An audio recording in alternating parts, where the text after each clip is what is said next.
ഇനിയും തിരിച്ചടികൾ നേരിടാൻ നരേന്ദ്രമോദിയുടെ ജീവിതം വീണ്ടും ബാക്കി. വെച്ച പണി ബൂമറാങ് പോലെ തിരിച്ചടിച്ചിരിക്കുകയാണ്. പതിവ് പല്ലവി പോലെ ഇത്തവണയും BJP ഒരു മുഴം മുമ്പേ എറിഞ്ഞത് 2 മുഴമാക്കി തിരിച്ചെറിഞ്ഞിരിക്കുകയാണ് ഡൽഹി ഹൈക്കോടതി.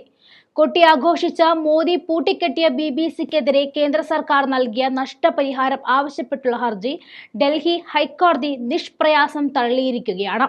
ഗുജറാത്ത് കലാപത്തെക്കുറിച്ച് BBC-യിൽ പ്രസിദ്ധീകരിച്ച ഡോക്യുമെന്ററിയിൽ നഷ്ടപരിഹാരം ആവശ്യപ്പെട്ട് നൽകിയ ഹർജിയാണ് പരിഗണിക്കാൻ ആവില്ല എന്ന കേസ് പരിഗണിച്ച ജസ്റ്റിസ് അനൂപ് ജയറാം ഭംബാനി ഉത്തരവിട്ടത്.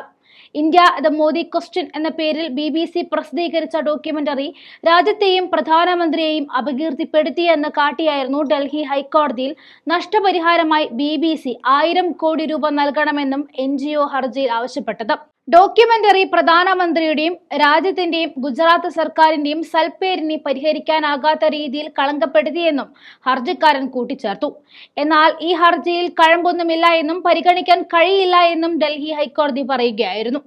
മോദി മുഖ്യമന്ത്രിയായിരിക്കെ 2002 നടന്ന ഗുജറാത്ത് കലാപത്തെ ആസ്പദമാക്കിയാണ് BBC-യുടെ ഡോക്യുമെന്ററി 2023 ജനുവരിയിൽ 2 ഭാഗങ്ങളായിട്ട് BBC പ്രസിദ്ധീകരിച്ചത്. ഇത് പുറത്തിറങ്ങിയ ഉടൻ കേന്ദ്ര സർക്കാർ ഡോക്യുമെന്ററി നിരോധിച്ചിരുന്നു. ഇതിനു മുൻപ് ഗുജറാത്ത് ആസ്ഥാനമായി പ്രവർത്തിക്കുന്ന ഒരു NGO നൽകിയ ഹർജിയിൽ ഡൽഹി ഹൈക്കോടതി BBC-ക്ക് നോട്ടീസ് അയച്ചിരുന്നു. കൂടാതെ ആദായ നികുതി ലംഘനം മനഃപൂർവ്വം ചുമത്തി BBC-യുടെ ന്യൂസ് റൂം ഇന്ത്യയിൽ പൂട്ടിക്കുകയും ചെയ്തു.